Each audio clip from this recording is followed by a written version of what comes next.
What's up, guys? It's KB. Make sure you subscribe to the Underground Sports Philadelphia YouTube channel. Click the bell icon down below so you don't miss a single video from us.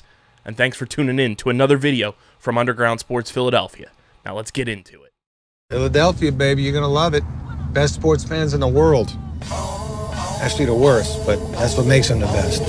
What is going on, everybody? Welcome into episode number 598 of Underground Sports Philadelphia, live from Underground Studios. It's KB joining you like I always do. And on the other side of your screens, if you're watching on YouTube and if you're watching live on Twitch, Twitter, Facebook, welcome in, is the one and only co-host of the Get in the Hole podcast. Better one. The golf aficionado of our company, the one and only Mr. Steven McAvoy, making his main pod debut. How we doing? Well, I'm so happy to be here. This is a shining moment of my life as I'm sitting my ass on the couch watching Formula One. And KB is like, "Oh, hey, come on!" And I'm like, "Oh, let's go." He said, "Let's "Lights ride, off, baby. and Let's away ride." we go." We got a fun show. We're gonna recap Eagles Giants from Christmas Day, talk a little hoops, talk a little hockey. And we'll talk some baseball as well. But before we get started, make sure you guys are following us on the socials at Underground PHI. That's on Twitter, Instagram, TikTok, Threads, Facebook.com/Underground Sports PHI, Twitch.tv/Underground Sports PHI. You can follow me on Twitter at KBIZZL311. Follow Steve on his new Twitter because it got taken away from his old one thanks to a hacker. At Real Steve McAvoy is the new handle. Go follow that bad boy. Run up his follower count for the people. And of course, subscribe to the podcast feed on Apple, Spotify, or wherever you get your podcasts. Leave a 5-star rating and review. Goes a long way for helping this show continue to grow. Helps more people get their ears on Underground Sports Philadelphia in audio form. And lets us hit new milestones so that we can keep doing dope stuff with and for you guys. So keep subscribing wherever you get your podcasts in audio form. And subscribe to the Underground Sports Philadelphia YouTube channel, youtube.com/@Underground Sports Philadelphia. That's where you get full video episodes of this show twice a week, full video episodes of every show on our network, including the Get in the Hole podcast, co-hosted by the one and only Steven McAvoy, Top Bins, F1 Underground, streamer season, Outside the Box. It's all on our YouTube channel, youtube.com/@Underground Sports Philadelphia. We're at 703 subscribers right now. Let's get to like 725 before the ball drops in a couple days. Let's hit some new milestones going into the New Year's. 2024 is all about the road to 1K and beyond on the YouTube channel. So go subscribe, youtube.com/@Underground Sports Philadelphia. And of course, this show is presented by the City of Vineland, and the City of Vineland Municipal Calendar features city-organized, city-sponsored, and city-affiliated events that are of public interest. The calendar, which is accessible at vinelandcity.org, is a good way for residents and visitors to build awareness, remain engaged with city government, and participate in local events. You can also follow the City of Vineland on social media via their Facebook, Instagram, LinkedIn, and YouTube pages. And through these tools, you can stay connected to the community and get important announcements about programs and services offered by the city. Vineland, New Jersey, where it's always growing season. And big thank you to Security 21 Security Systems and Paul J. Gillespie Incorporated for their continued support of this podcast. Now, Steve, as Matt would always say when I ask him, how's it going, brother? He would say, living the dream, and you could be having a nightmare as well. But on this show, we have since deduced that nightmares are also dreams. So, brother, how we doing? As Kid Cudi put it in his main, I guess, his breakout album, first album. I don't really even know. You have dreams and you have nightmares, but at the end of the day, they all kind of come together in one motif, and that's how we're living. That's all it really is. Or equally, as Kanye West says, my beautiful dark twisted fantasies are all just screwed up anyways. and mostly that they've divulged ever since the Mets lost out on Yamamoto, but that's to be seen how that one's going. Was like vigorously on the toilet this morning, like scrolling through Twitter, being like, wonder what the Mets news is. And all of a sudden I saw an Instagram post and it was like a Mets logo and Matt Chapman, and I go, oh my God. Impulse buying, it like I don't know if you know this, but like the whole thing with Fred Wilpon, how the reason why the Mets sucked for so long and got screwed over by the Bonilla signing and everything was because they were in bed with Bernie Madoff at the time, and thought that they'd be trillionaires in about 3 years' time. They're like, oh, fine, the insurance money won't matter. Yeah, so like impulse buying has been my like biggest fear as a fan of all New York sports. For some reason, the Yankees can do it great. The Mets never can. Jason Bay. So yeah, when I saw Matt Chapman, I was like, oh my god, the train's gonna just cycle along and along and along, and $230 million later, I'm gonna be crying myself to sleep at night. Well, it is very fitting that when Bobby Bonilla Day comes to an end, Shohei Day pretty much picks up right where it leaves off. I mean, let's be honest, it really isn't even Bonilla Day anymore. It's been Chris Davis Day for the last like 4 years. We just don't want to acknowledge it yet because it's the Mets, because like LOL Mets. But at the end of the day, like Chris Davis, I think the Nationals are paying Max Scherzer $17 million a year still to play against them. And Strasburg, they're paying. Well, there you go. For like another decade. But Strasburg's also dead. It'd be different. So, for example, another fun one. When the Yankees lost to the Astros, and I believe it was 2017, Brian McCann had a go-ahead home run in Game 6. The Yankees are paying him $5.5 million to play for the Astros. How must that feel? Just like good night. That hurts. Along with getting beat by trash cans. Well, yeah. So yeah, no, it's been the dreams and the nightmares all kind of flow at this point. Absolutely do. Luckily, the Eagles found a way to keep dreaming on about the 1 seed after they beat your New York Giants on Christmas Day and put an end to the Tommy DeVito Linsanity run, because now apparently Tyrod Taylor is going to be starting next week for the Giants. And it is brought to you by our awesome merch partners at PHI Apparel Company, the best merch partners in the game, from sweatshirts to T-shirts for every Philly sports fan. If you're Eagles, Phillies, Flyers, Sixers, and the Union, and of course, if you're a fan of Underground Sports Philadelphia, because we have exclusive podcast merch available at PHI Apparel Company. All of our podcasts have hoodies, shirts, and it is the most effective and direct way to support everything we're doing here when you get your merch. Support the Get in the Hole podcast, support Underground Sports Philadelphia. Go buy a hoodie, go buy a shirt. It's never too late to treat yourself this holiday season. Go to phiapparel.co, and when you go to checkout, when you have your cart all filled up, ready to go, use code UNDERGROUND. Be sure to use that code UNDERGROUND, for 10% off your merch orders. And when you get your merch in, be sure to tag us, tweet at us. We'll repost it on our social platforms. That's phiapparel.co, code UNDERGROUND for 10% off your order. Steve, your Giants came into Philadelphia, and the decade-long losing streak continues as, thankfully, the Eagles put a stop and a kibosh on this 3-game losing streak that they have had to get a win over the Giants. The 49ers get mollywopped on Monday Night Football, and the Cowboys lose to the Miami Dolphins. So the Eagles' 1-seed hopes are still alive somehow, some way. You know, this weekend was really funny. So, of course, you and I were busy celebrating Christmas. In the New York area, my whole family is all Giants fans, and my mom's fiance, as he's sitting on the couch, goes, "Hey, Steve, what's the spread on the game?" I go, "It's like 14." He goes, "Oh, what's the line?" I go, "Oh, it's plus 640 for the Giants." And he goes, "Put $100 on it." And I'm like, I can't condone this. At first, I'm like, no, I can't do this. And my mom goes, "Just fucking do it." So I throw the $100 in. I put it on. He goes, "So what? I get 14 points." I said, No, you told me to take the money line. And he goes, "So I get 14 points." I'm going, No. You put $100 on the Giants money line to win the game straight up against the 10-3, to 10-4, geez, Philadelphia Eagles. And he goes, "Are you stupid?" I go, No. You're the one who said this. My brother's sitting next to me. He's like, "Do you believe in Christmas miracles?" I go, "Not this."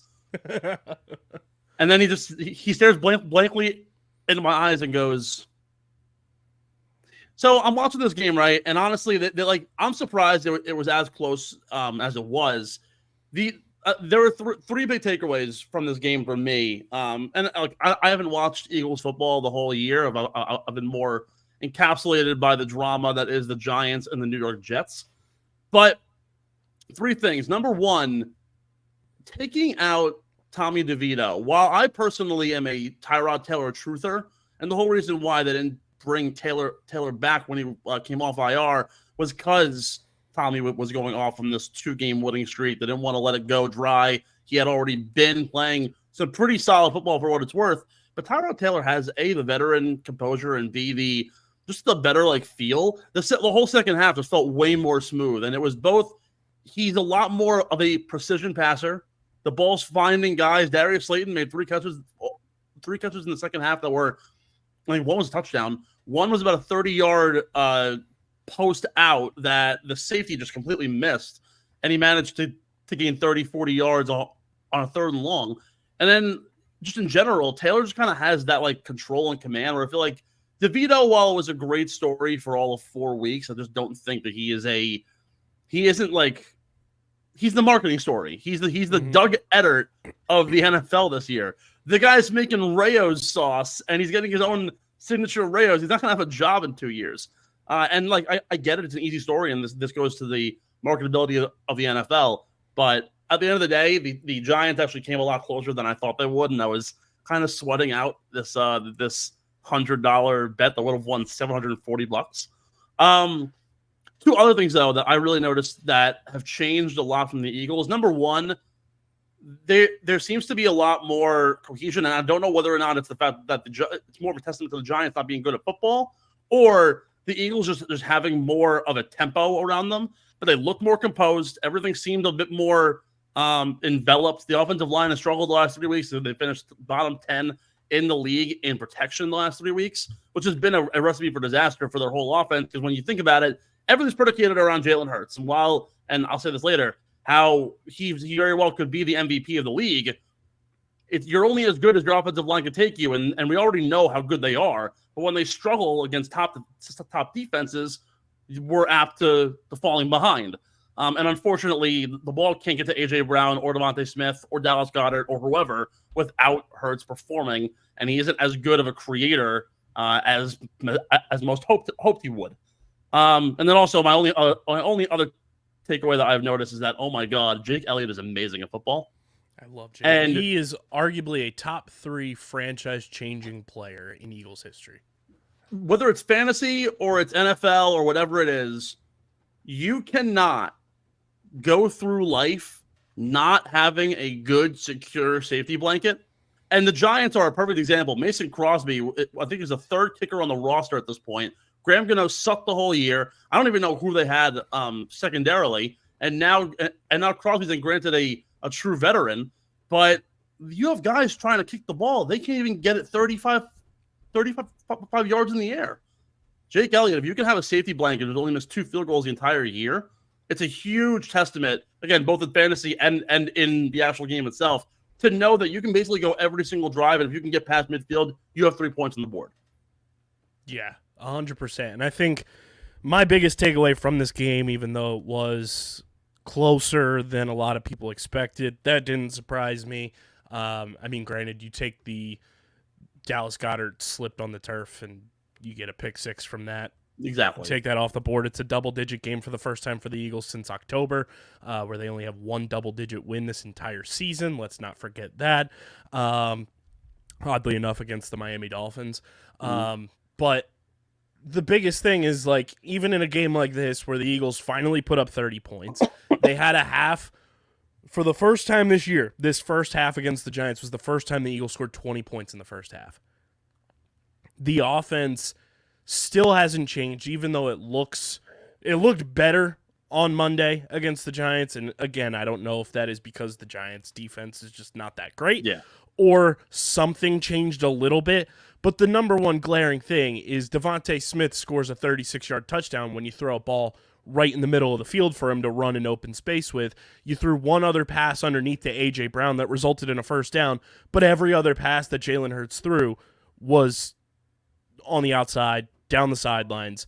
The slow, long, methodical play development that Brian Johnson is calling as an offensive coordinator is going to get the Eagles destroyed in the playoffs. You can't rely on this slow developing play calling week in and week out, especially when you're playing against heightened opponents, no matter who it is. You know, you talk about, oh, this team's a bad playoff team. Well, they got in the playoffs, and they're here for a reason. So you got to play who's on your schedule. And no matter who the Eagles play in the playoffs, whether it is the Seahawks again, Tampa Bay, Detroit, Dallas, whoever it ends up being, the long developing plays are going to get this team killed because, like you said, your offensive line can only block so much. They can only do so much to where it's forcing Jalen Hurts out of the pocket way earlier than it ever should and ever did last season. So now he's on the run. He's throwing off balance. That's why you see so many interceptions from Jalen Hurts this year. That's why you're seeing so many different, just uncharacteristic turnovers from Jalen Hurts this year. The play calling, I mean, you had A.J. Brown in the locker room after this game saying, I was told if you have nothing nice to say, don't say anything at all. It's so clear that this team is fed up with the play calling, and they know that their talent has carried them to this 11-4 record and has kept them alive in the 1-seed fight, where if the 49ers lose one of their next 2 games, which don't count that out of the question, you got to go to Washington on a short week with a bunch of injured players after that game against the Ravens, and then come back to California to play a Rams team that's probably going to be fighting for their playoff lives in Week 18.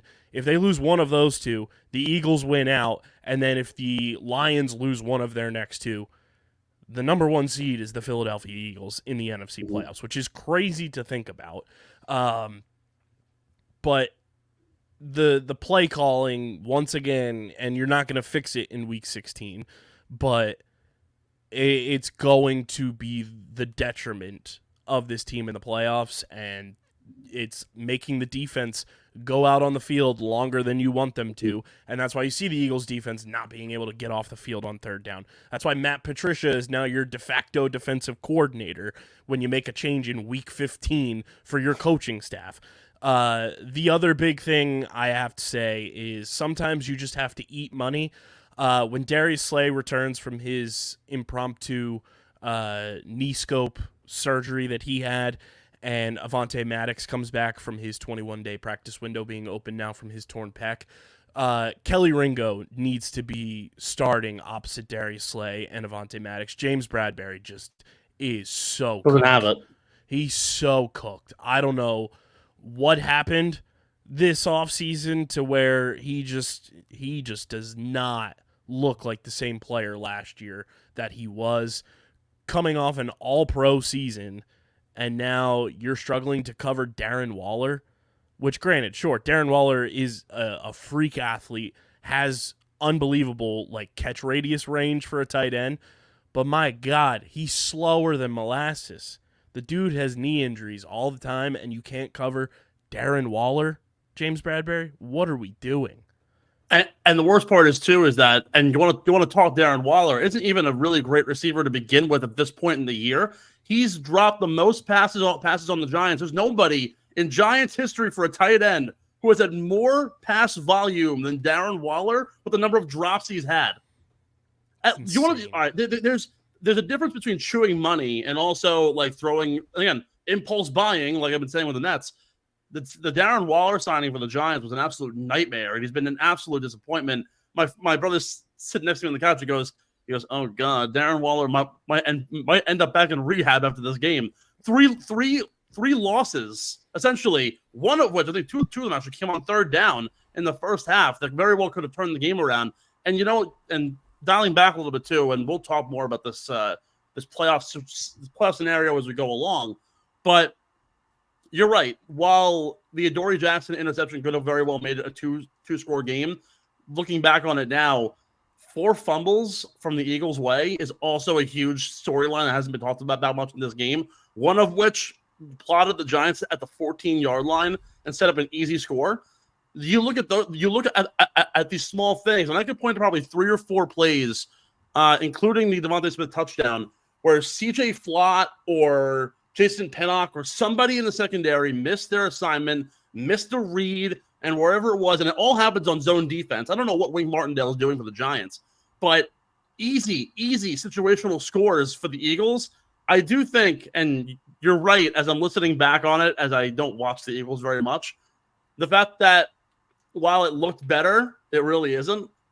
Again, I think we're agreeing this comes down to more the fact that the Giants simply aren't a good defensive team to begin with. But hey, you know what? It's the same thing with fantasy football when you have the most points for, but you also taken on the most points against. Mm-hmm. Like whether or not they get the number 1 seed for the NFC, which by the way would be a significant hill to climb with the kind of talent pool that is there vying for that spot. Because you could very well argue that there are 2 to 3 teams, maybe not even including the Eagles, that are not only a Super Bowl contender, but could very well beat whoever the AFC throws out there.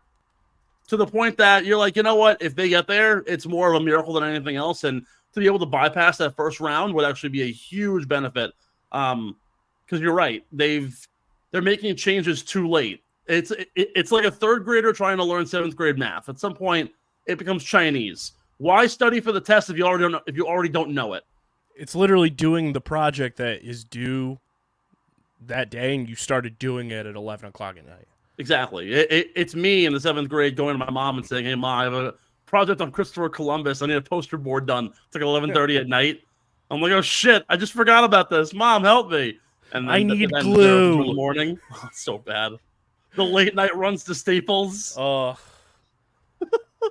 No, but yeah, I mean, look, like, and I used to always say with math, and I'll repeat it again. I used to study for like math finals, and like I used to make fun of friends.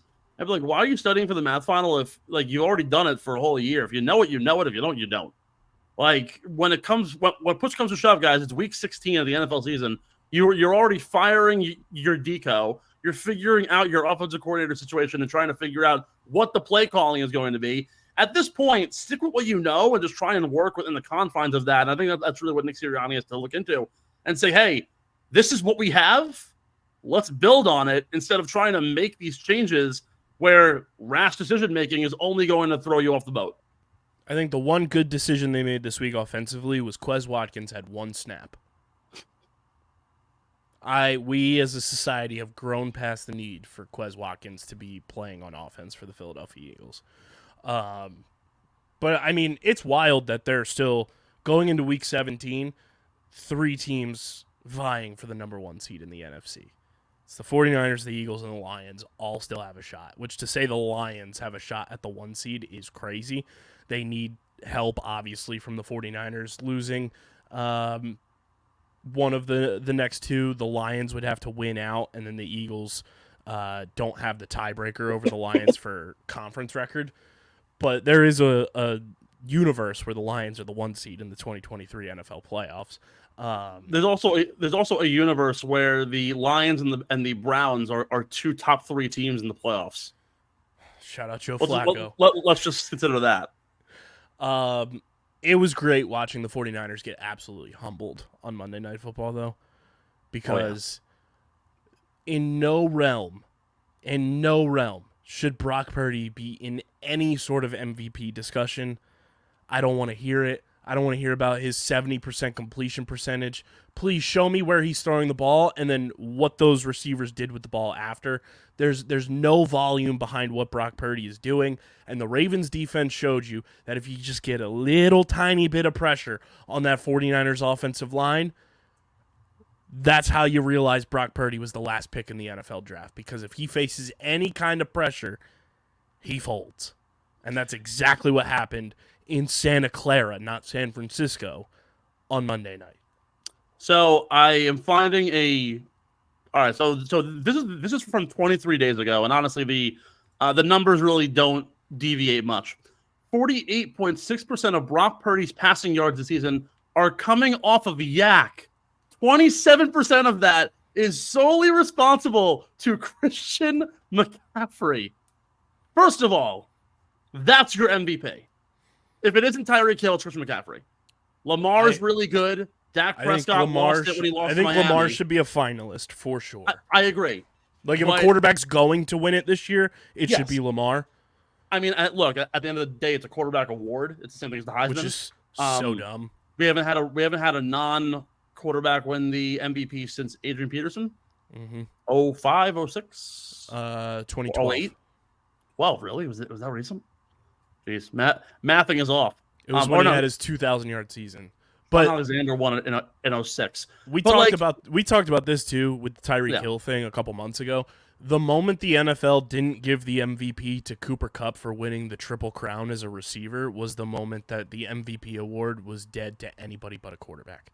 Yeah, and so here's the other part of this that I think is interesting. Now, like, I agree with you in the idea that I don't see Brock Purdy being an MVP candidate. He has the best offensive line, the best defense. He never has to be on the field for longer than a 7-minute drive because they're so uber efficient. And again, I think you could put any quarterback in that system and they will thrive. Sam Darnold didn't even do a bad job when he played for a quarter and a half. So at the end of the day, you could put any person there, and I think they'll do totally fine. Trey Lance would be a phenomenal quarterback in the NFL if he was still around in San Francisco. And I almost kind of feel bad for him that he has to get stuck behind Dak Prescott. But Brock Purdy's he's going after something that's never been done in the history of football, the quintuple crown. The idea that he can literally be the best in completion rating, passing yards, touchdown passes, yards per attempt, touchdown to INT ratio, passer rating, passing touchdown percentage, and yards per completion. He's top 2 in every category. But again, you need to look into, I'm a firm believer of the MVP is who does the most to your team. And Tyreek Hill definitively does more for the success of the Dolphins than anybody has ever done for that team that isn't named Tua Tagovailoa. The 49ers, it's almost the same story. And yes, you could point to offensive linemen, defensive linemen, the front seven, anybody who's doing a insane job this year. But Christian McCaffrey is an absolute winner in any capacity that you put him in. And I hate to relate like fantasy to real life because at the end of the day, it's fantasy. But I've always said that like Pro Bowls and All-Star games should be determined by who has the most fantasy points because at the end of the day, it kind of sort of translates. Christian McCaffrey, guys who owned him in leagues, made 74% of them made the playoffs. 48 of those made the final. Like him alone, averaging 30 points per game in fantasy, and then on top of that, being able to score a touchdown for your team, maybe 2, maybe even 3 on a weekly basis, goes so far. And then you throw in Brandon Ayuk and Deebo Samuel, and even though George Kittle isn't necessarily the best tight end anymore, he's still a top 5 tight end. So there's so many different options here, but Tyreek's more valuable to Miami. CMC is really the most valuable asset in San Francisco. Lamar Jackson is the absolute most important piece to the Baltimore Ravens, and if he's not there, they are not even a 500 football team. So while I do agree that I think Lamar Jackson wins the award because it is a quarterback award, I think CMC really is the definitive guy. I hate that we also determine the NFL MVP in the last like 3 weeks of the season. Every other sport, the MVP is kind of like solidified for the most part by like 2 months left in the season. NFL MVP, it's like, all right, whoever has the best primetime game in the last 3 weeks of the season usually ends up winning. I think it also comes down to the games that you play late. Like the whole debate here was that Dak Prescott was the MVP and then he lost to Miami, and then all of a sudden, no, it can't be Dak anymore. Or it was Brock Purdy, but now Lamar beat him, so it has to be Lamar.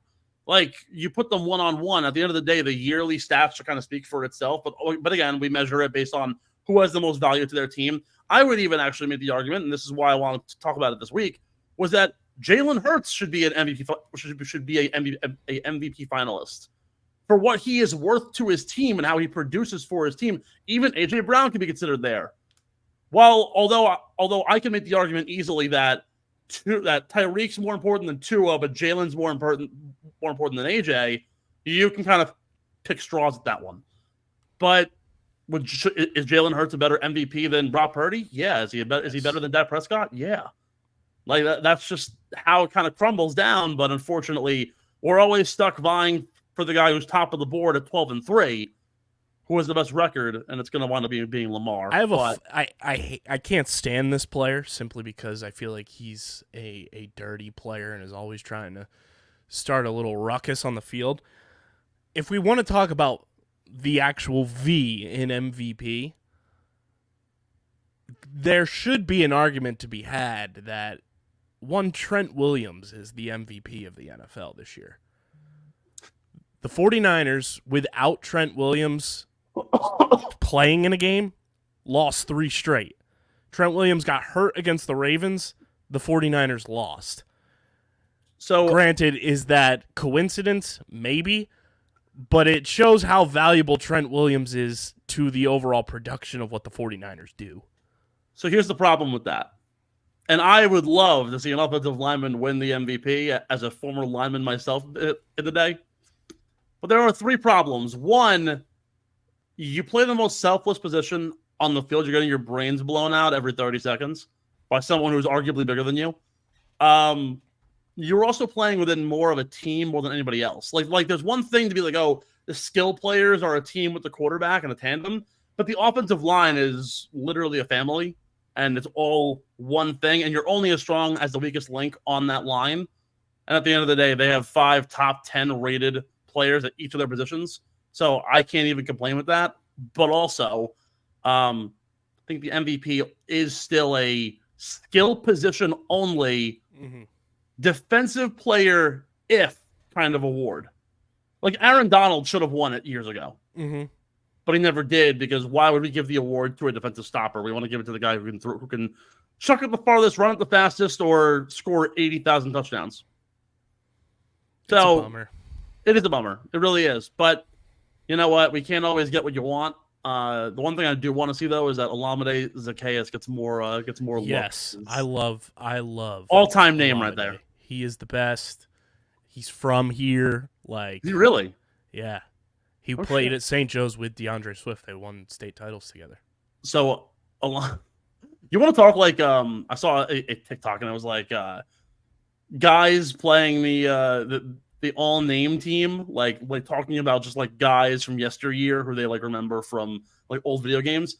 Olamide Zaccheaus, when I was playing like Madden 16, was always like on the Phil roster, and like you always find those like few players that are just like meta, and it doesn't matter what their overall is, they always produce. That was my guy in Madden 16, and the only other 2 names that stand out that are considerably better was Madden 12, best Madden, by the way. The Browns' backup running back. I would always do a franchise with the Browns. I would trade Peyton Hillis, and I would start their backup, Montario Hardesty. I bet no one knows who this guy is. If you do, like, leave a comment. But, oh, my God, this guy was the best ground and pound runner of all time. He would beat everybody. And then the last one was Chell 18. It was the first year of the Golden Knights, 18, 17. I think it was a sophomore in college. Malcolm Subban. So random, but so good. That's amazing. But yeah, so allowing his I love Zaccheaus. He's awesome and deserves the playing time. Like, he's a much better like ball tracker than Quez Watkins is. Oh yeah, can get down the field just as fast. I am all in on Olamide playing. Plus, he has an elite Twitter handle. His Twitter handle is literally Lamade, to let you know how to pronounce his name. He was, I don't know if you know this, but he was the number 3 wide receiver for the Falcons. And then when Mohamed Sanu went out, and eventually when Julio Jones and then Calvin Ridley, therefore, both bounced out for their own reasons, like he was the number 1 target for about 2 or 3 weeks. He was one of the highest efficiency wide receivers in football with Matt Ryan. For like 2 or 3 games in a given clip. The guy has skill. Give him a chance. And now he's on the same roster as Julio Jones again. Wow. It still boggles my mind that Julio Jones is an Eagle. Washed up, old, hanging around. You want to talk about names? I'm going through all of the Philadelphia like rosters and like finding like how the hell is this guy still here? I didn't even realize the Philadelphia Phillies still have Jeff Hoffman, who was like a top 10 prospect for the Padres like 6 years ago, and I don't know what occurred that he wound up in Philly. But oh my, I saw his face and I was like, I remember this guy. He's a stud now. He was one of our best relievers last year, and he's got a great thing stitched on his glove that our pitching coach Caleb Cotham brought into the fold when they were both in Cincinnati, and it's FAH. He has stitched on his glove for fuck all hitters. And when he came to Philly, when he got his new gloves in Phillies colors and everything, he got it stitched PHAH. I love that. That's terrific. No, he and Bryce Harper are like best friends too. Like he got drafted by, I think, like Toronto. He wound up in San Diego for a little bit. Then he wound up in Colorado and was there for like 3-4 years. And like, I don't know if it's a Colorado thing, but the ERA was like a 9 at one point. Totally gave up on him. I think he went to Cincinnati and now he's in Philadelphia and he's balling. It's like the second coming of Dakota Hudson when he was like going off. Daniel Hudson, I think it is. Daniel Hudson. When he was bounced around the league for years, and then all of a sudden with when he won the World Series recently with LA, he was a monster. Yeah, Jeff Hoffman this year had a 5-2 record, a 2 WAR, and a 2.41 ERA for the Phils. Woo! The Mets need that. Instead, the fucking Mets are signing a bunch of like minor league contract guys that literally the Mets are playing Moneyball. Like you look at like MLB trade rumors. All right, here. You know how on Getting Old we play you play golf or a country artist or like shit like that? You go on MLB trade rumors and you find the Mets page. I read you some of these names, you will go, huh? We got Chad Smith was recently just signed. Rylan Bannon, Taylor Colway, Kyle Crick, we know him. Andre Scrub, Michael Tonkin, Austin Adams. Like literally, we're playing Moneyball here. I don't know any of these freaking guys, with the exception of like Adrian Hauser, who's like a decently known name. You guys just traded for him. Yes, but like the guys who they're signing, I think it's just like really funny. Like I'm seeing these random names that like I've never heard of in my entire life. They could have been a player from like MVP baseball 2004 for all I know. And they're like they're sitting there existing. It's like when the Eagles cut Bernard Williams and he's been on the roster for like 80 years. Right, yeah. Bernard Williams. Yes. I think so. I think that's who it was. Yeah, that was a wild one. Longest tenured athlete in sports history? ? Did he get a Super Bowl ring in 2018? Really funny, ? Speaking of baseball, let's talk a little baseball. It's brought to you by our pals over at FOCO, the leaders in forever collectibles. FOCO. It's like they're located right in between us, Steve. They're right in North Jersey. They provide, you guys saw me rocking the overalls all Philly season long. They've got them in football styles, so rep your favorite football team with the overalls. They've got the Christmas sweaters, and of course, the one thing that I need to get my hands on is that Eagles velour tracksuit, the Big Dom starter pack. Plus, they've got unreal bobbleheads, amazing apparel. Go and click the link in the description. Visit FOCO and start repping your forever collectibles, whether you put them on your shelf or on your body. Shout out to FOCO for sponsoring the podcast. So Steve Yamamoto is officially a Dodger. Both of our squads missed out on him because that's just what happens. I personally, and I'm in a group chat where a couple of my friends were very disappointed that the Phillies didn't sign Yamamoto, and very disappointed in just the overall footprint that the Phillies have with Japanese players in franchise history. They've only had 2 Japanese players in franchise history, one of the longest running sports teams in the world, and they've only had 2 Japanese players. I personally looked at the Phillies' aggression and pursuit of Yamamoto as a good sign, because it means they were willing to spend on a guy who, outside of Shohei Ohtani, is probably the biggest Japanese unicorn player in the past decade, simply because of his age. A 25-year-old sensation pitcher from Japan doesn't get posted very often. So I viewed that as a positive for the Phillies. Did they miss out on him? Sure. The Dodgers offered what is effectively $375 million because they're paying Shohei Ohtani $2 million for the next decade plus, until $68 million kicks in 2034, baby. It always felt like Yamamoto was going to go to either LA or New York, whatever it was going to be. And obviously, when Shohei signs in LA and he and Yamamoto are best friends, you're going to go play with your friends. We've learned that in the NFL. Look at, all the teams who drafted quarterbacks and the following year drafted their best friend or went and traded for their best friend who was a wide receiver. That's baseball even more so because you're on the road longer with people that you need to have relationships with, and to have that for Yamamoto with Shohei made too much sense.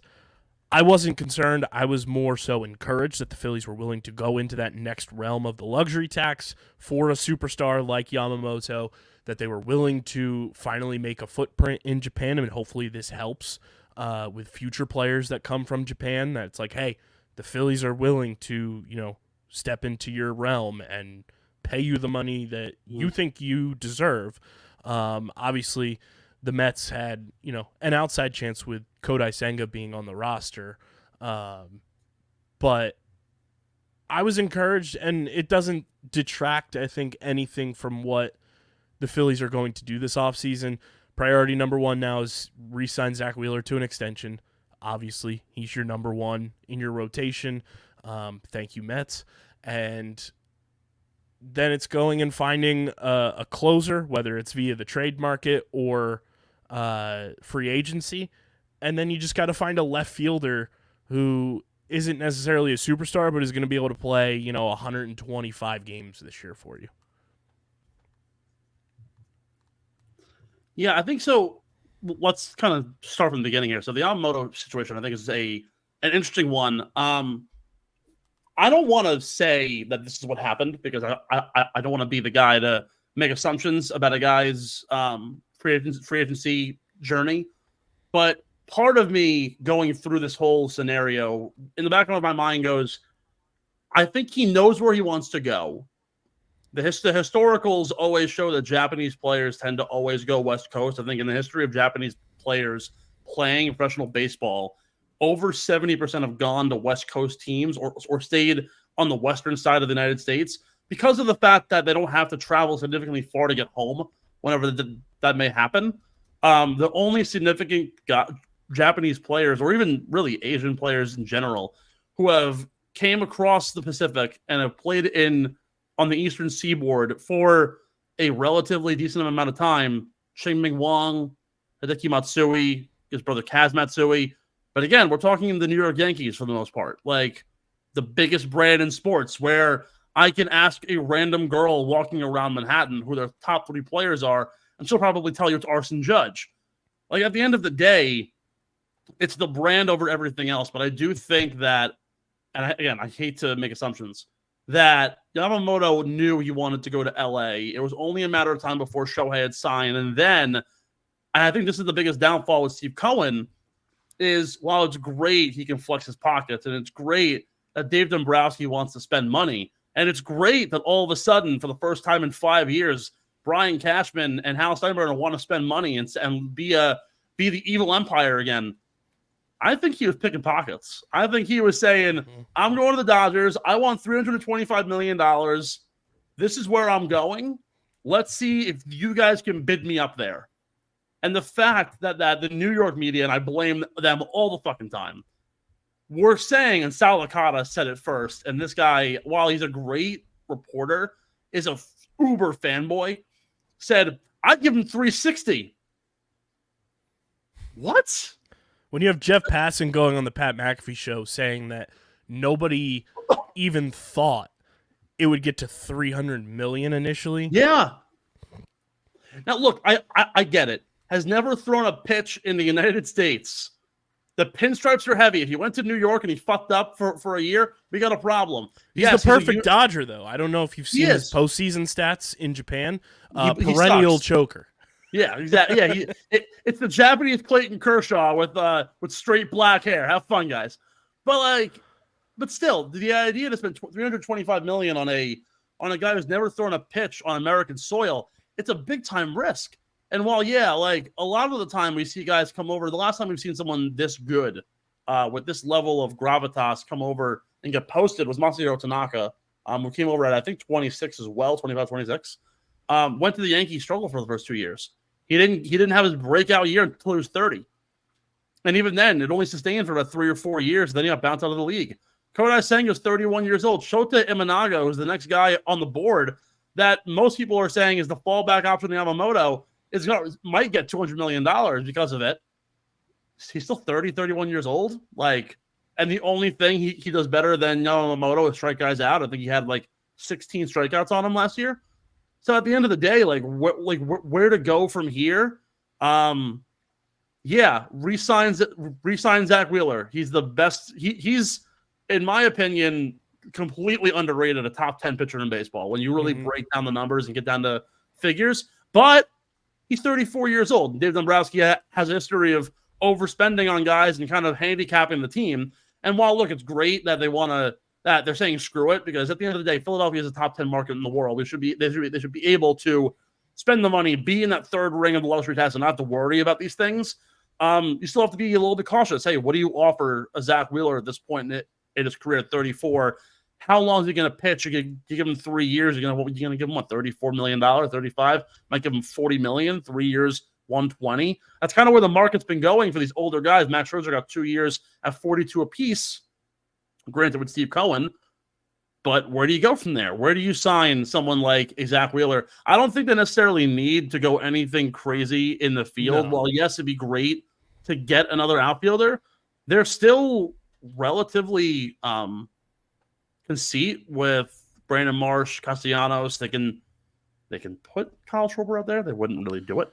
That's the thing. I don't think that's what they want to do is Christian Pop is also a very suitable center fielder, and he's a top. I agree. For a time. So and I think it's simply because I personally don't think Johan Rojas is starting the year at the major league level. They want to develop his bat down at AA or AAA, wherever they want to put him.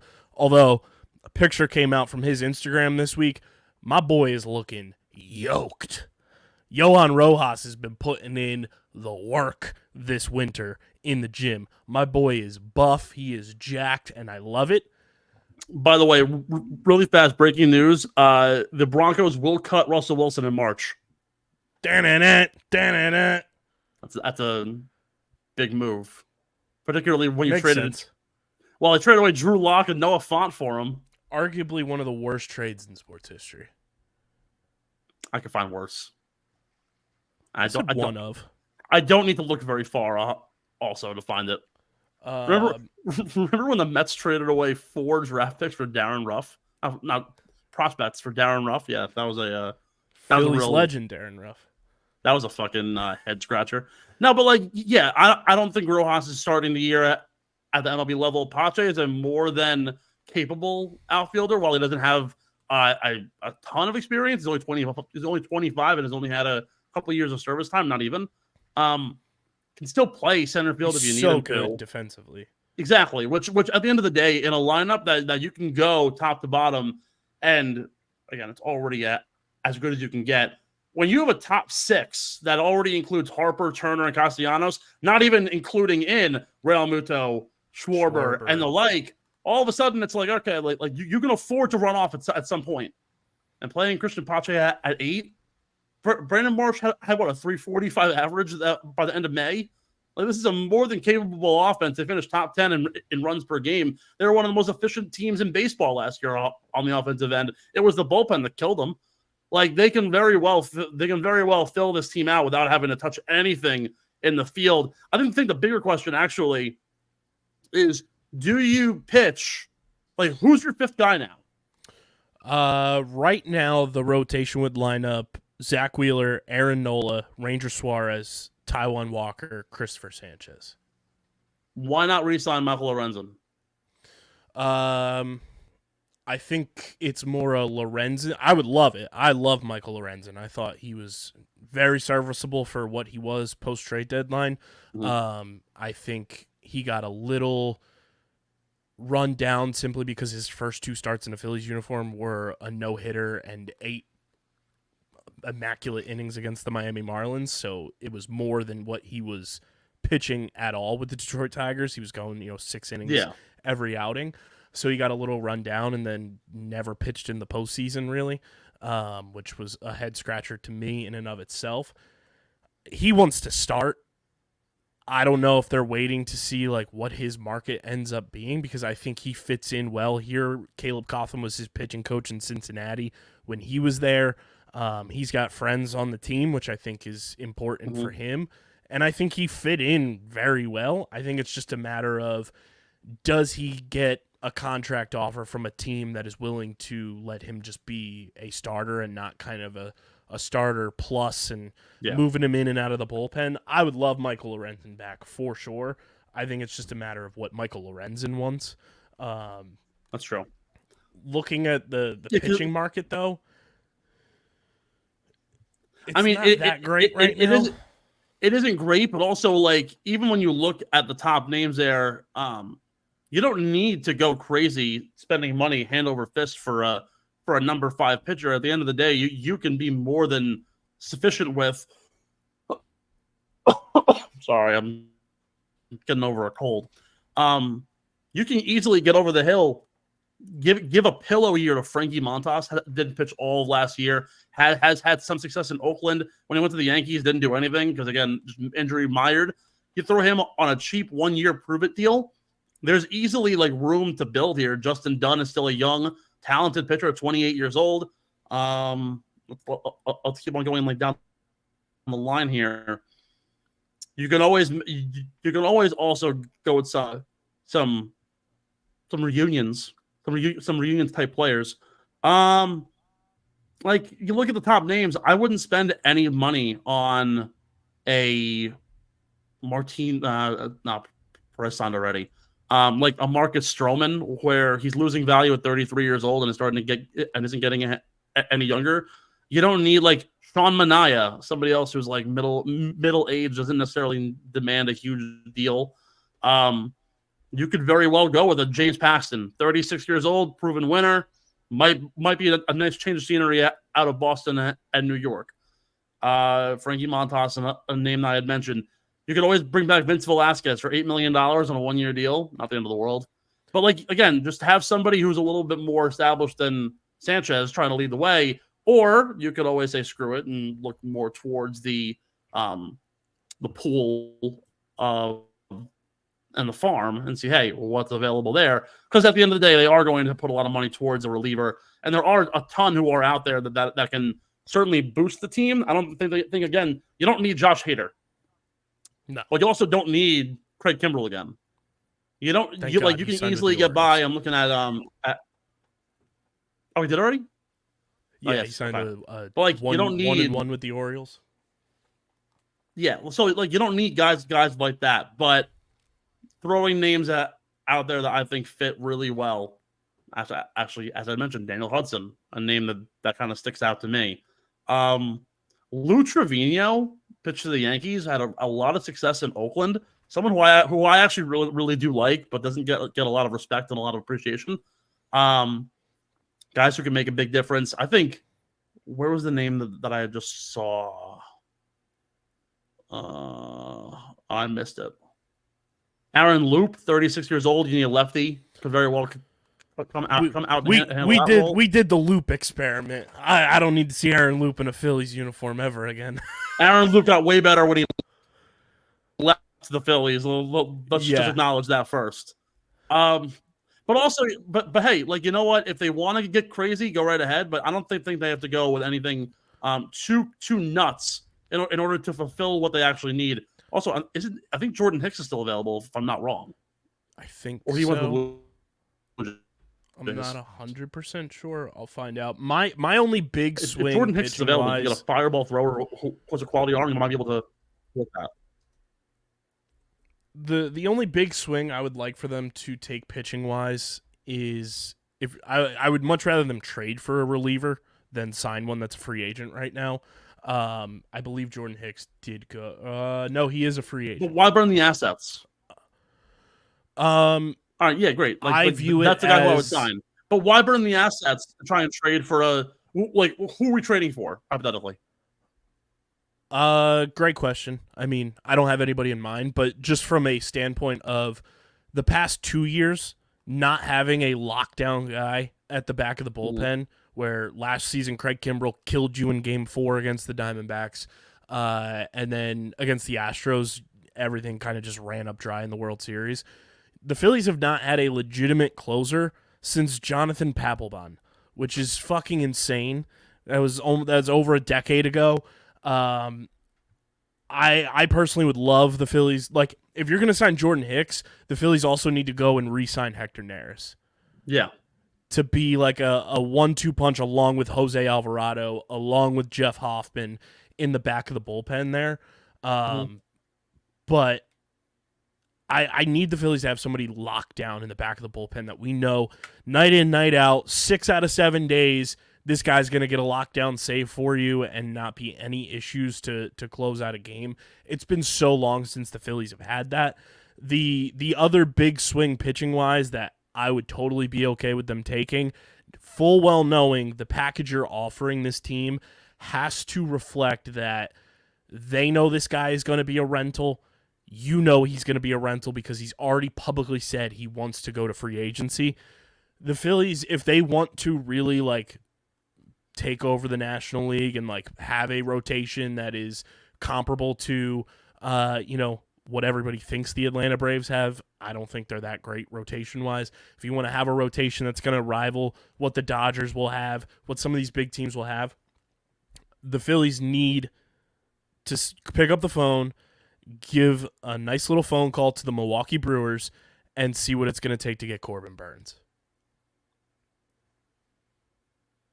That's again, I think that's almost a rash decision. I feel like when you look at the market, it's right, it's a chips all in. It's a moment where you know that this roster 2 years ago went to the World Series. Last year you fell short in the NLCS. You're looking to get over that hump. I think if you can lengthen your rotation from what it's been and not have to rely on Christopher Sanchez to be a fifth starter, not have to rely on Taijuan Walker to be a number 4 starter, even though you signed him to be that, make him your 5. Ranger Suarez is now your number 4. Aaron Nola is now your number 3. Corbin Burnes slides into your number 2, and Zack Wheeler is obviously your number 1. That's a pretty formidable rotation that going into a playoff series, if you can toss Wheeler, Burnes, Nola at somebody, good luck. Yeah, look, I'm all for your top 3 guys for the playoffs, but I still think Taijuan Walker can get you there as your number 3. I don't think that's really a issue. I'd rather keep the farm, keep it growing, and if you do trade for anybody, actually, this is really where I would go. Disregard the starter market. Kendall Graveman out in Chicago is a rental, was already a target for trade at the deadline last year as a expendable asset that had team control, didn't get moved. I think Kendall Graveman could actually be a really solid piece that could actually do a lot for your team under the assumption that the Astros are willing enough to get rid of him now that they got him last year as an asset from the White Sox. They no longer necessarily need him unless they plan to re-sign him long-term. If they're uncompetitive by the break, or you might even swing something now, who knows? And the Astros are still a very strong team, but they're a much older team than we've seen in the last 5 years.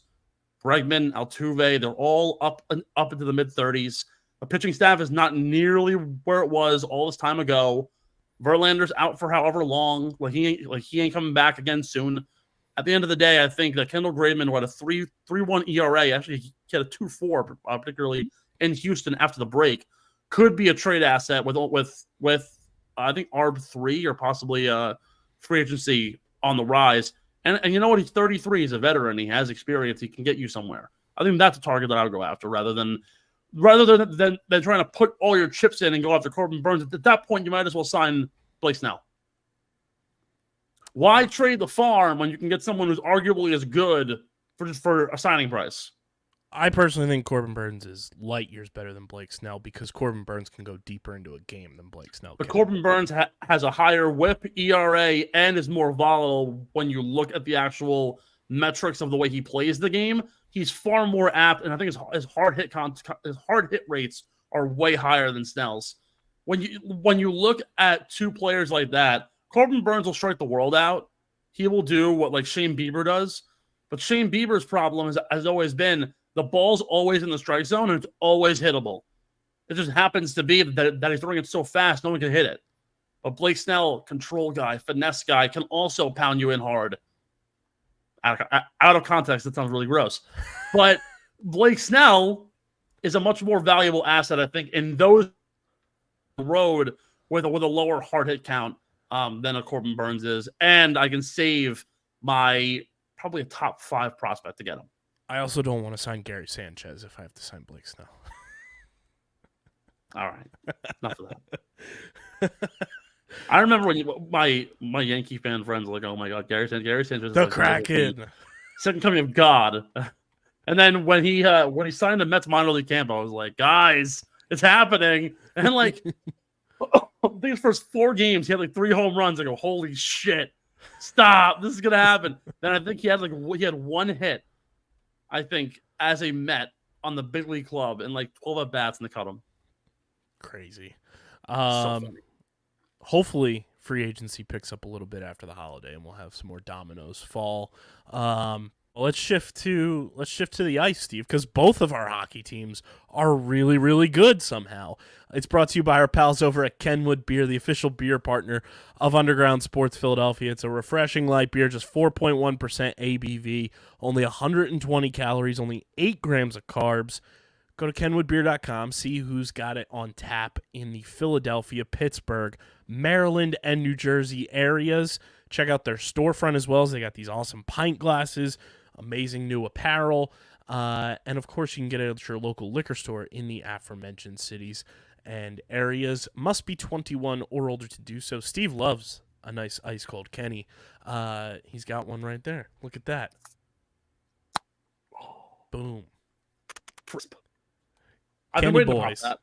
Kenny boys. Must be 21 or older to do so, and of course, please drink responsibly. Steve, how does it feel knowing that the Philadelphia Flyers are good and could be in the playoffs, and we could have emotionally invested hockey this season for the first time since you've been part of our company? Well, so long as they don't have to play the Rangers, I think I'll be happy. While, again, the Rangers are actually incredible, which is a shock to all of us. I had debates earlier in the year. I was like, I think we're like a fringe playoff team, and now I have friends roasting me for those comments. Now the Flyers, for the first time in I can't tell you how many years, probably at least a decade, are finally giving some sort of hope to every fan in the Philadelphia area, and the Wells Fargo Center is no longer a one-show pony stadium, or the Wings are pretty good too, but yeah, regardless, amongst the big four. But like really seeing a really good growth from this team. I mean, we already know what to expect from a guy like Travis Konecny, who's been around forever. Puts up insane numbers. Sean Couturier, again, on a contract year, is proving his worth. And this is also a team who doesn't even necessarily have all of their top talent. They've had guys on long-term IR for the entirety of the year and haven't been able to sustain success. For the first time ever, it's like Carter Hart has finally figured it out. Like something's finally going on in the goaltending realm for this team, that now we're seeing Carter Hart be a possible like all-star goalie. And honestly, you've been waiting on it since like the days of like Chell 18, when I used to pick him up as like a 20-year-old. Be like, yo, when's he gonna break out? When's he gonna do this? We have 2 goalies with a 2.62 or below goals against average this year. One of only 5 teams to have that. And again, Samuel Ersson is as good as advertised too. So good. Another terrific asset. The fact that you can throw these 2 guys out, and it's very much like what the Rangers have with Igor Shesterkin and Jonathan Quick, 2 guys that every single time they hit the ice, you are convinced they have a chance to win the game. It's very hard in hockey, and it's the same thing like I mentioned earlier with Jake Elliott. To have a safety net like that, there are the vast majority of teams in the NHL that throw out one goalie, and the next man up is not nearly as close, and you see it on back-to-backs, on those off weeks, where the defense needs to carry the load. The Flyers don't necessarily have to do that. Like, for example, the Islanders are a team that constantly have to carry the weight on the defense. But Semyon Varlamov is not nearly the goalie that Ilya Sorokin is. You could put anything out in front of that guy, and he'll stop it.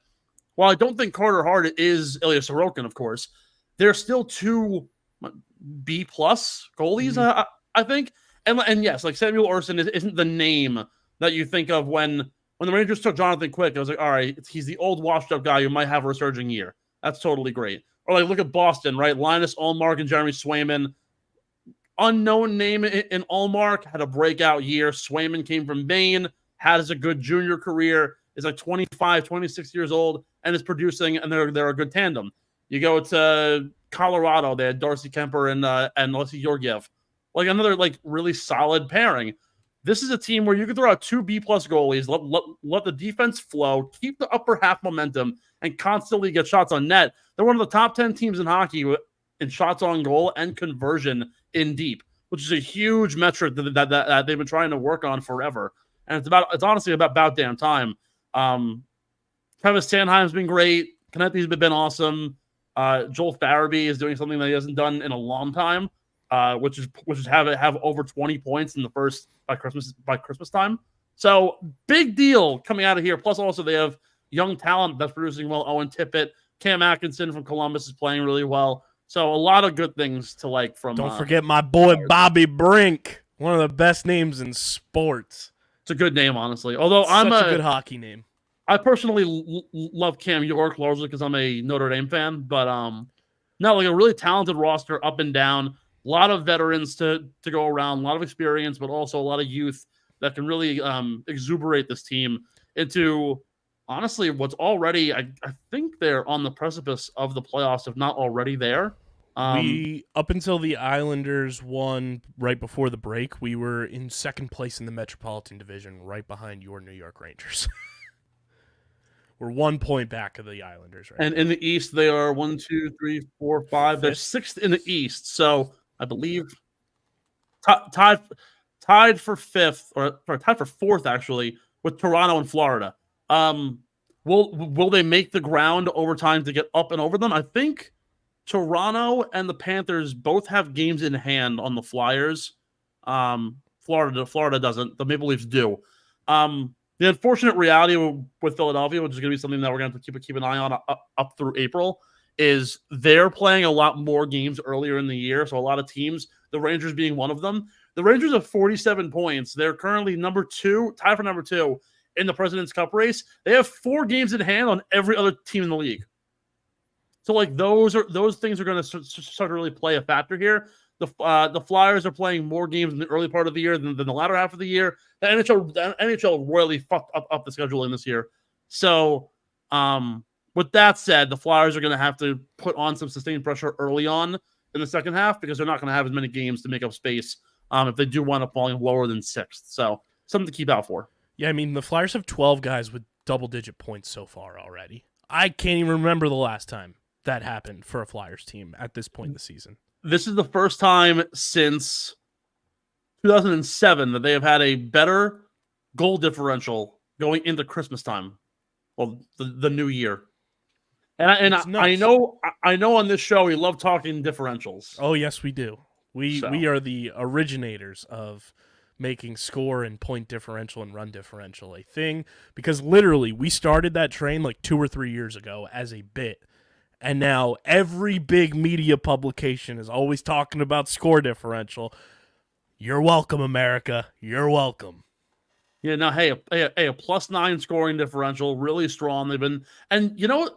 Going else too, the Flyers' success has come more than not on the road. They're, what's the number here? I just lost it. They're 10-4-3 on the road. They're almost they're basically at an even 500 at home. If you can go into away barns, particularly in the Eastern Conference, you can go to a Manhattan, a UBS. You can go to Toronto, go to TD, and steal even a point.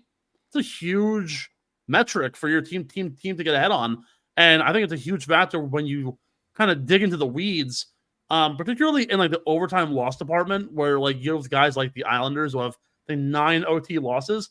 Those 9 points go so far, and they win games 1-0, or they lose 2-1 in OT. That's just their bread and butter, and they've been a top 5 playoff team every single year.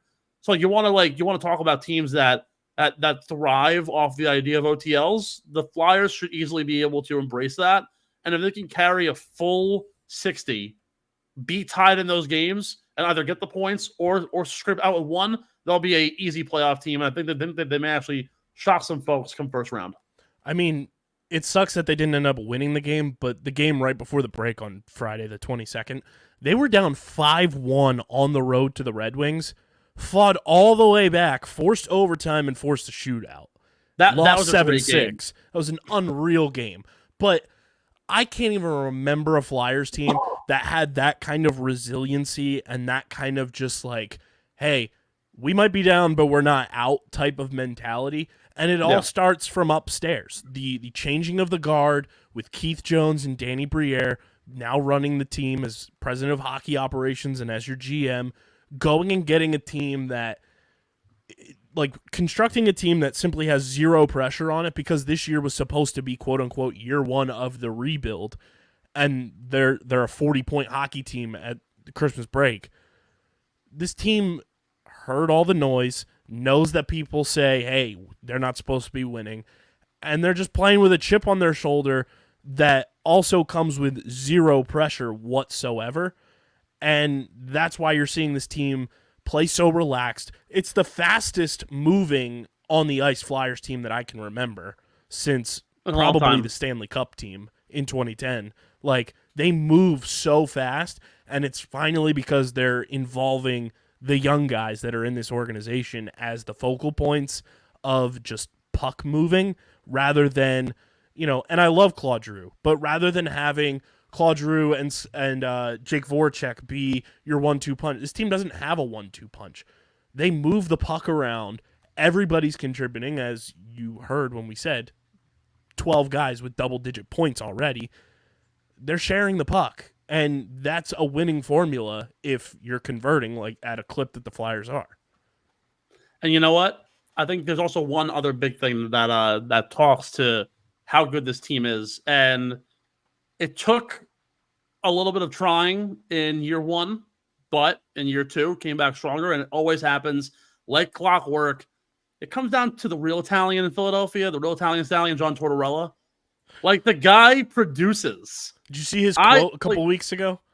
I can only imagine what this man said.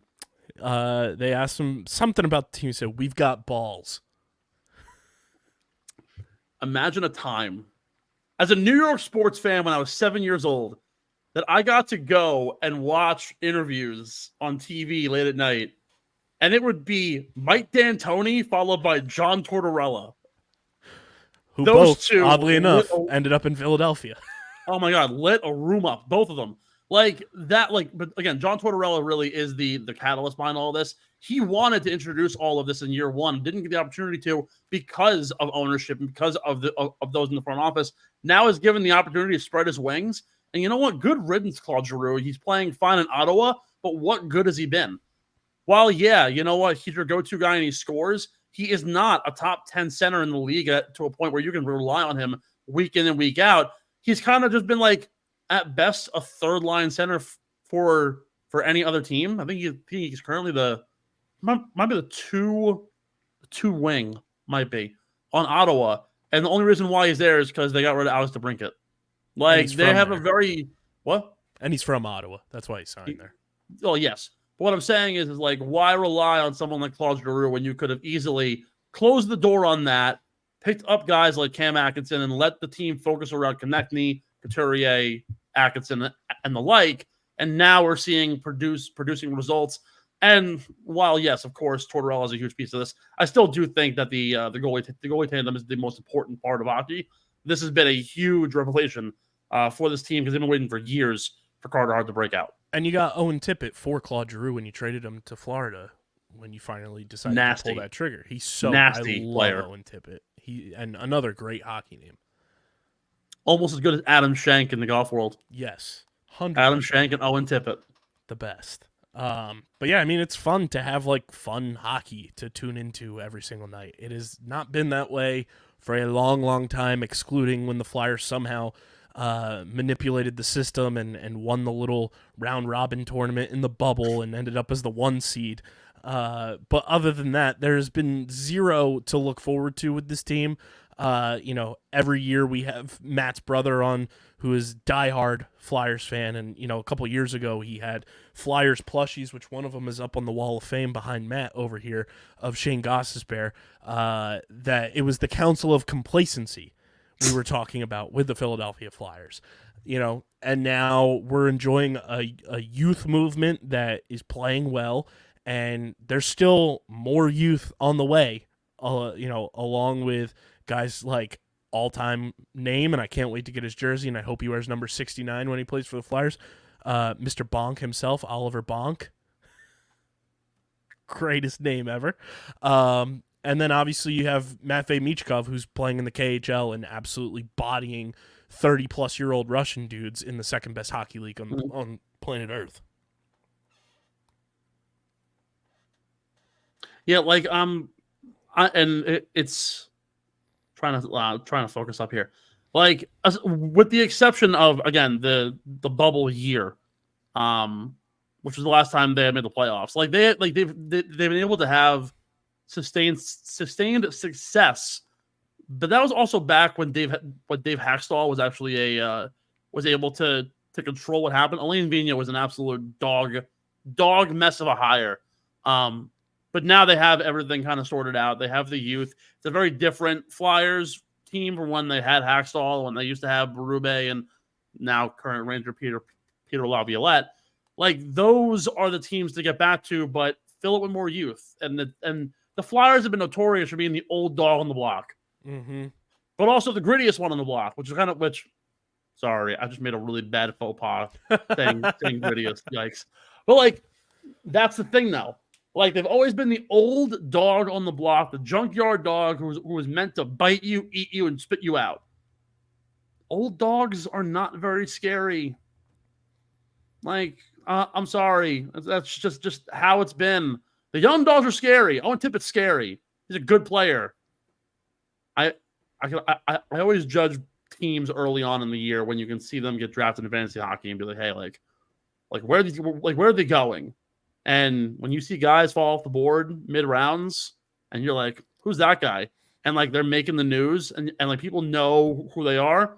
Haven't seen that with a lot of Flyers guys in a long time. This is a very strong team, and again, could probably shock a couple teams early first round next year, depending on who it is.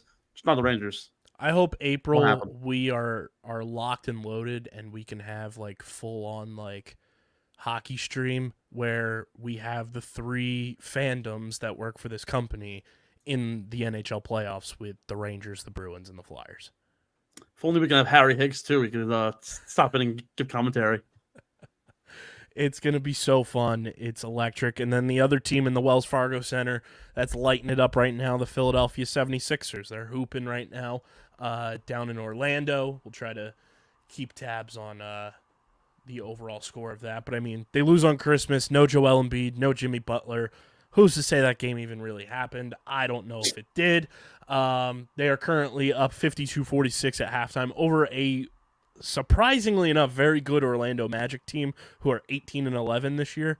Don't get it twisted. 98% of that is Paulo Banchero. Oh, 100%. Don't get it 100%. Twisted. But if you would have told anybody at the beginning of the year that the Orlando Magic at Christmas would be the 4 seed in the East, I think a lot of people would have given you a lot of funny looks. They've been a total surprise, and good for them. It's finally about time that youth movement kind of takes off in Orlando. But it is very funny that we've talked about this a bunch recently too, that Joel Embiid is playing better basketball than he did all of last season and probably won't win the MVP because that's just how life works. But right now he is the favorite to win the MVP with how he's been playing. Obviously missed Christmas Day, and he's missing this game against the Orlando Magic, but he has been like video game levels the past 2.5 weeks or so. 14 straight games of 30-plus points, 13 straight of 30-plus and 10-plus rebounds. He's got Tyrese Maxey playing at an all-star starter level, and I've talked about this a ton since the James Harden trade. The Sixers finally have a team that is flooded with depth that they haven't had over the past couple of years. It's normally been a 1-2 punch of superstars and a very thin bench. Now you have a 1-2 punch of 2 homegrown superstars, and you have the bench depth surrounding them, and you can run multiple lineups. You have the gritty, grizzled veterans like Patrick Beverley, like Marcus Morris Sr., who are going to, get those tough rebounds, that are going to be the tough guys in practice on some of these younger guys. Robert Covington is back, which I absolutely love. Shout out to the process. This team has guys that this is how you win in the playoffs too, is having rosters like this where they're interchangeable down the stretch, and then you find your rotation for the postseason. It really does feel like a much more fun year, and it all starts with Nick Nurse, too, being a competent head coach. I said it on the last episode. Doc Rivers wasted 3 years of our basketball fandom by being the head coach of this team. Having a competent basketball coach for your favorite NBA team makes such a difference. Oh, yeah. No, I think the important thing to take away with the Sixers so far in the year, and you're alluding to it exactly right. I told this to a friend of ours, Morgan Tensa. This was junior year of college when I think it was junior year. They had just acquired Jimmy Butler, and I had said, like, this team can never go anywhere because they have 5 elite starters that up and down the board they can play, and their 6th man is Robert Covington, and then after that it's like a creative player in 2K. Like you have nothing else to prove outside of a 6-man rotation that's going to actually get you anywhere. What TJ McConnell was going to get you there finally, and also it's the revelation of Tobias Harris that I think is like, it's the gift that always gives, the third star, and you can give him all the hate in the world. I have defended this man tooth and nail forever. He's worth every fucking cent. Tobias Harris is the cornerstone of this team because he helps solidify and bridge the top tier player from Joel Embiid to the mid tier to the bottom tier. He's the bottom feeder of the roster who could solidify everything around you. When you have Maxey bringing the ball up, Oubre, who's a really good spot up shooter for every spot on the court, Embiid, like we had said, I think he's averaging 40 points in December. It hasn't happened since like Wilt. It's crazy. Like guys don't do that. I don't think Jokic ever did that in his MVP seasons. Like we're looking at a year that, and where in years past I would easily make the argument that Jokic is your MVP, but now, like the Sixers need Embiid more than the Nuggets need Jokic.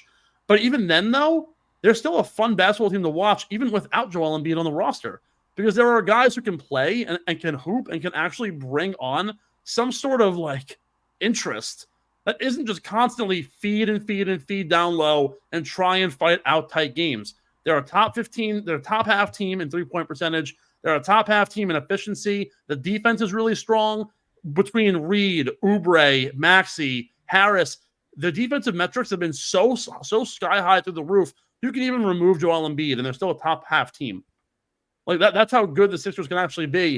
And there's a reason why they're 20-9. And look, don't get it twisted. This game currently tonight against Orlando, it's a tight 6-point game. The only reason why is because Banchero is balling, and they don't have Embiid to defend him down low. That's all it is. Yeah. So, like, listen to whatever you want, and listen to all the media haters who are going to tell you the Sixers aren't legit. This is the first year in 4 years that I can very confidently say that not only a playoff berth is imminent, but a deep run, deeper than you've ever seen in the last 10 years. Which I mean, getting out of the goddamn second round finally. Exactly. Yeah, I mean, you have Paul Reed playing behind Joel Embiid as your backup center, who is so fun. B-ball Paul. I mean, to have a guy whose nickname is literally B-ball, and he went to DePaul, is amazing. B-ball Paul. Mo Bamba's on this team. Like, the fact that when he's coming in for garbage time, and the Wells Fargo Center has Mo Bamba by Sheck West playing is ridiculous. I mean, DeAnthony Melton has been a rock star since he got here as kind of your contributing 5th member of the starting lineup as your shooting guard. Yeah. I love Kelly Oubre. I want the Sixers to sign him to just whatever contract he wants. He is like the type of player that Robert Covington was to the process Sixers.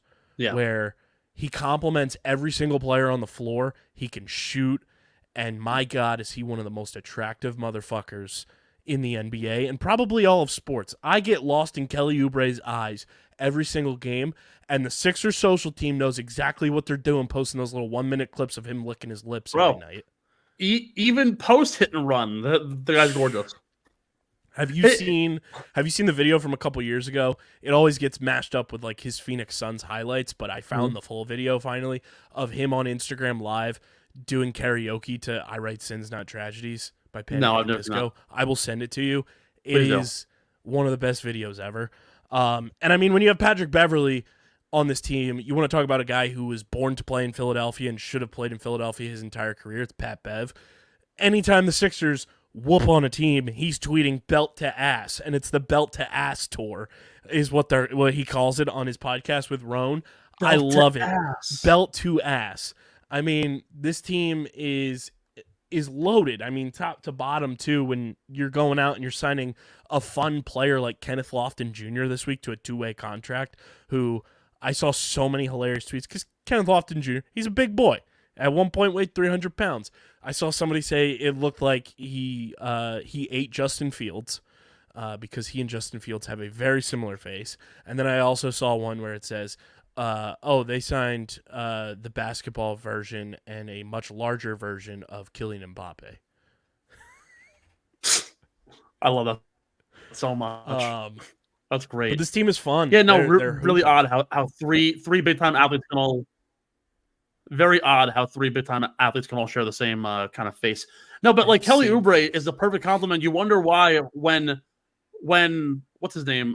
When Quentin Cook departed from Golden State, the first person Steph Curry said get on the phone was Kelly Oubre. Like he needed a glue guy to help solidify as a 6th man or even second unit. And that was when he was young and developing in 2020. From now 3 years later, can work in every facet. Can help bring the ball out, can play your 2, play your 3, be your 6th man. He's so versatile. I love Kelly Oubre. I agree. Blank check that guy. I want the Knicks to get him, but unfortunately, Emmanuel Quickly will be here forever. But Kelly Oubre is only 28 years old too, which is crazy to think about. Yeah, it's nuts. All right, so really, better eyes, Kelly Oubre or hear me out, Michael Beasley. Michael Beasley actually look at Michael Beasley when he was young, like younger, early career. Let's see. He had those like glowy eyes. Yeah. And oddly enough, when he was, I don't know if this is a current picture of him, he and Kelly Oubre have like the same haircut almost with the long like they do, yeah, curls.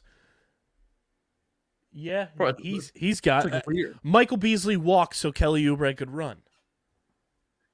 Have you ever seen the Dan Le Batard rants when the Heat used to win the conference finals against Indiana? He would it basically just be a giant roast of the Pacers. That's hilarious. There's one part of the bit he goes, Indiana's home to over 100 unique specimen of trees. And Michael Beasley finna smoke them all. He goes, you have cities named French Lick and South Bend. We have strip clubs that offer the French Lick and the South Bend. They're like, Paul George's house was burglarized. Items missing. A Flex watch, a pair of Jordan 4 Toros, and Roy Hibbert. Those rants are what makes Dan Le Batard so funny until everyone found out that he wasn't actually Hispanic. And it wasn't actually Poppy. It wasn't actually his dad. See? Oh, no. Oh, man. Those were great rants. That's what made ESPN. Well, what else did he have back in the day? He used to have there was one really good one.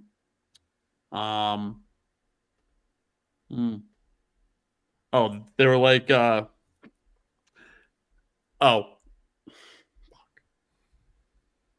forget. It was a joke about Jim Irsay getting pulled over with like a kilo of coke and like a hooker in the backseat of the car, And then they're like, you call that a scandal? We call that a Monday.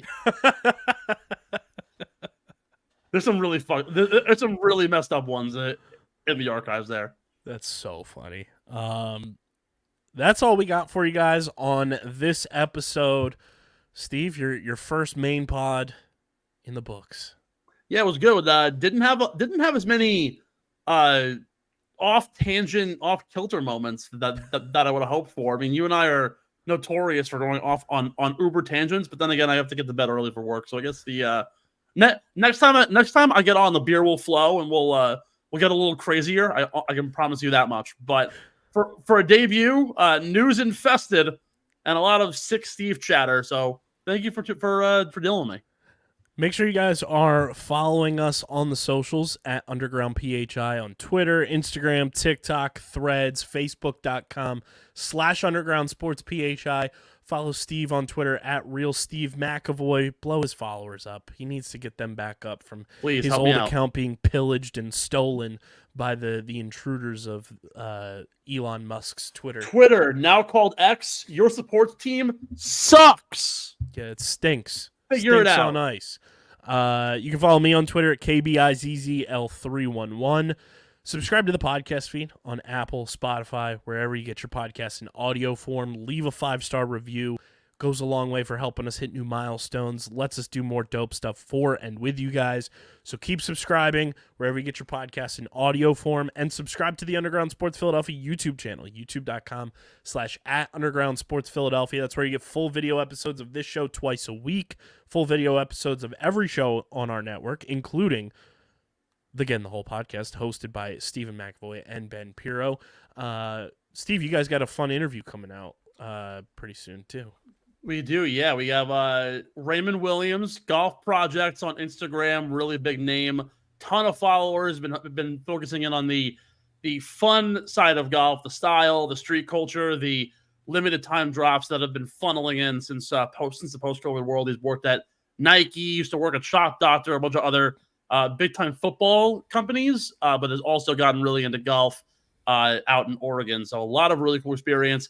We chat. Oh God, we talk Tiger Woods leaving Nike. We talk about the new Costco irons and eventually new driver now that actually just came out. The reviews are in on these. Apparently they are legit. I also ran a whole thread on finding out who produces them, and like some of their like club manufacturers and like people who like do their stuff like made Callaway and Ping, so like pretty big deal. So Costco's legit. Do not sleep on Kirkland, the number one CPG brand in the world. That interview will come out soon. Golf Project, Raymond Williams, great guy, awesome time. Hope we can connect with him as well in the future too. He's been all over the space. 100%. So go subscribe to the Whole podcast as well, and get your merch. phiapparel.co, code Underground for 10% off your merch orders.